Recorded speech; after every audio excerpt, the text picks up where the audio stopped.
যাত্রী। আজকে আমার সঙ্গে চিত্রা এক্সপ্রেসে করে খুলনার উদ্দেশ্যে রওনা দিলাম। আমেরিকান দানবীয় ইঞ্জিল, এই ইঞ্জিল আমাদেরকে টেনে টেনে ঢাকা থেকে খুলনাতে নিয়ে আসছে। আমরা এখন আছি খুলনা ফেরিঘাট।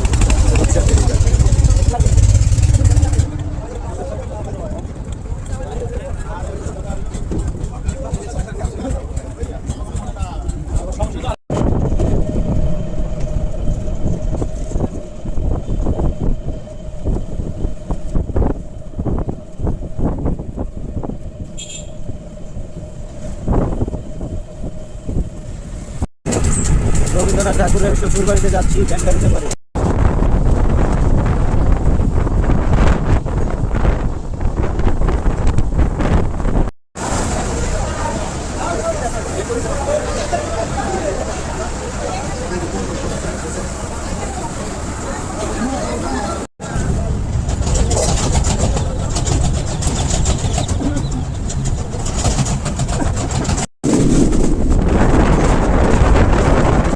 আসসালামু আলাইকুম। আমি এখন দাঁড়িয়ে আছি খুলনা থেকে মংলা স্টেশন, বাংলাদেশের শেষ সীমানা, শেষ স্টেশন। এরপরে এখন স্টেশন নাই। এই ট্রেনটা দাঁড়িয়ে রয়েছে, খুলনা যাবে। এই ট্রেনে করে আমরা মংলা থেকে খুলনাতে যাব।